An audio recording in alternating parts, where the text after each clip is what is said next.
নমস্কার বন্ধুরা, আশা করি আপনারা সকলে ভালো আছেন। কাকলি কিচেনে আপনাদের সকলকে স্বাগত। আজকে আমি বানিয়েছি পদ্ম ডিজাইনে একটা হালকা মিষ্টির রেসিপি। তাহলে চলুন কি করে বানিয়েছি দেখা যাক। এখানে আমি 1 কাপ শুকনো নারকেলের গুঁড়ো নিয়েছি, এটা আমি মিক্সিতে ঢেলে দিচ্ছি। আর নিয়েছি 1/2 কাপের মতন গুঁড়ো দুধ দিচ্ছি। এই ছোট চামচের 1/2 চামচ এলাচের গুঁড়ো, 2 চামচের মতন চিনির গুঁড়ো দিয়ে আমি এগুলোকে ভালো করে মিক্সিতে 2-3 বার ঘুরিয়ে নেবো। আমার ঘুরানো হয়ে গেছে। এখন আমি এর মধ্যে অল্প অল্প দুধ দিয়ে এটাকে মেখে নেব। একবারে বেশি দুধ দেবো না, 2 চামচ দিলাম। 3 চামচ দুধের মতন আমার লেগেছে। 3 চামচ দুধ দিয়ে মেখেছি, কিন্তু একটু নরম নরমই হয়েছে। এটাকে আমি এখন ফ্রিজের মধ্যে 5 মিনিটের জন্য রেখে দিচ্ছি। এখানে আমি 1/2 কাপের মতন ময়দা নিয়েছি। এই চামচের মাথায় সামান্য দিয়ে দিচ্ছি অরেঞ্জ ফুড কালার, দিয়ে দিচ্ছি সামান্য 1 চুটকি লবণ, আর দিচ্ছি 1/2 চামচের মতো ডালডা। আপনারা এখানে ডালডার পরিবর্তে বাটার ঘি দিতে পারেন, কিন্তু এই জমানো অবস্থায় দিতে হবে। এখন আমি ভালো করে মিশিয়ে নেবো আটার সঙ্গে। এখন আমি অল্প অল্প জল দিয়ে এটাকে মেখে নেবো।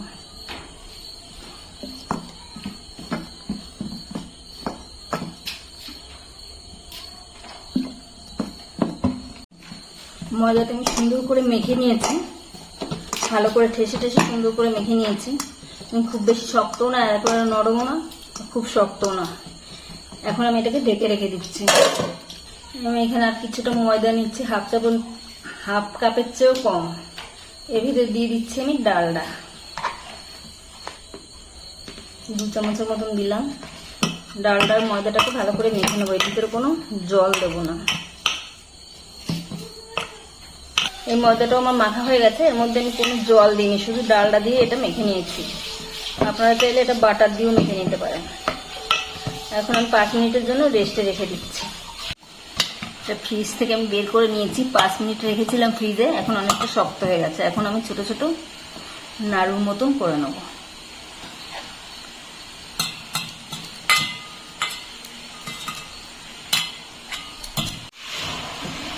আটটা নাড়ুর মতন আমি তৈরি করে নিয়েছি। এটা এখন আমি সাইডে রেখে দিচ্ছি।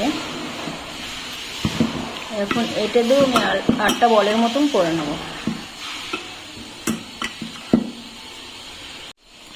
সবগুলো বল আমি বানিয়ে নিয়েছি।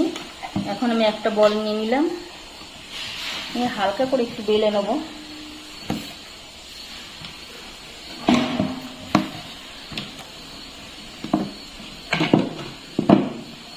এখন এই সাদা বল এর ভেতরে আমি দিয়ে দিচ্ছি, দিয়ে টাইট করে মুখটাকে সিল করে দিতে হবে। টাইট করে আটকে দিতে হবে। ছোট্ট একটা লুচির মতো কেটে নিয়ে এর ভিতরে আমি বলটা দিয়ে টাইট করে আটকে দিচ্ছি।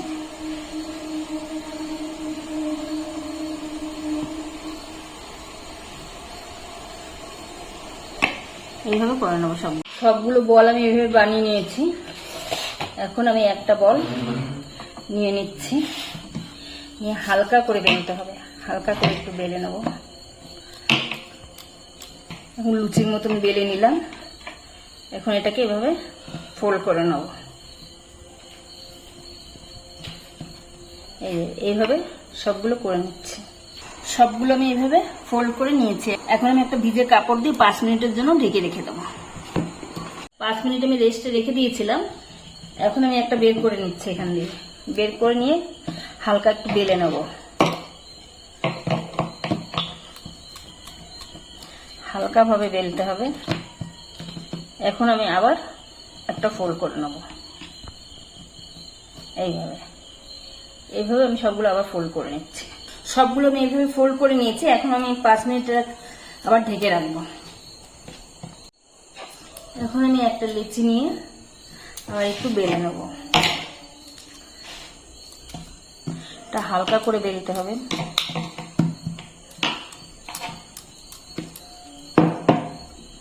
এভাবে বেলে নিয়েছি। এখন যে নারকেলের যে নাড়ুগুলো করে রেখেছিলাম একটা ভেতরে এইভাবে দিয়ে দেবো, দিয়ে ভালো করে এটাকে টাইট করে সিল করে দিতে হবে।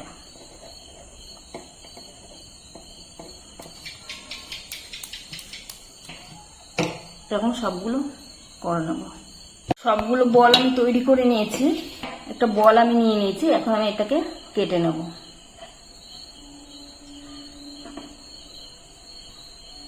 চারদিকে কেটে নিলাম, তারপর আবার এখান দিয়ে একটা কাট দেবো।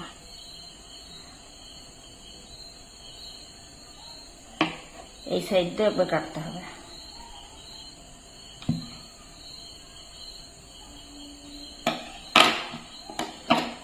এইভাবে আমি সবগুলো কেটে নেব। এই যে সবগুলো আমি এইভাবে বানিয়ে নিয়েছি, এখন ভেজে নেব। আমি কড়াতে তেল গরম করতে বসিয়েছি, খুব বেশি গরম করবো না, হালকা গরম অবস্থায় এখন আমি ছেড়ে দিচ্ছি। একসঙ্গে 3টে দিচ্ছি। এখন আমি হাতা দিয়ে তেলগুলো এইভাবে উপরে দিতে থাকবো। উপর দিয়ে এরকম তেল দেবো আর পাপড়িগুলো ফুলতে দেবে, মানে খুলতে থাকবে পাপড়িগুলো। আস্তে আস্তে তেল দিতে হবে, নাহলে আবার পাপড়িগুলো ভেঙে যাবে।